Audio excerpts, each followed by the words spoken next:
ए सुन्दै ओ सुन्दै बाहिर आऊ यस्तालाई पनि के सुन्दै हुने ए धनबहादुर बाहिर आइज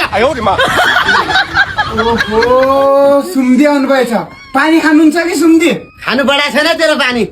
पानी तेरै बड्डा लगाइदे अभि हेर त बुढा सुम्दीले मलाई त भन्नुभयो त मात्र होइन तँलाई अहिले मैले के भन्छु अनि त माछालाई सुन्दै तँलाई के भएको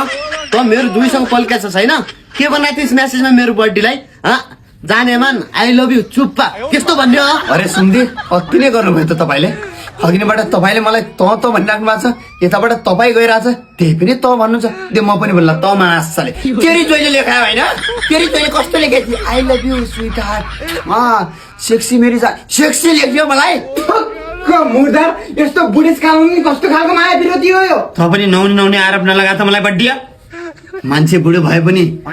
मन बुढो भएको छैन कौलै छ मन हेर माछालाई सुन्दै तैँले गर्दा मेरो घरमा बिहाल भएको छ त बिना मेरो बुढीले खानै खान्न मान्छे तुरुन्त केही न केही गरिहाल्नु पर्यो है म नत्र मैले तँलाई छोड्नेवाला छैन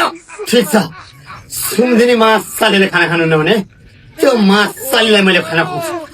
त मेरी जोइलाई खुवाइस फेरि सुन्दी राणे था ठिक छ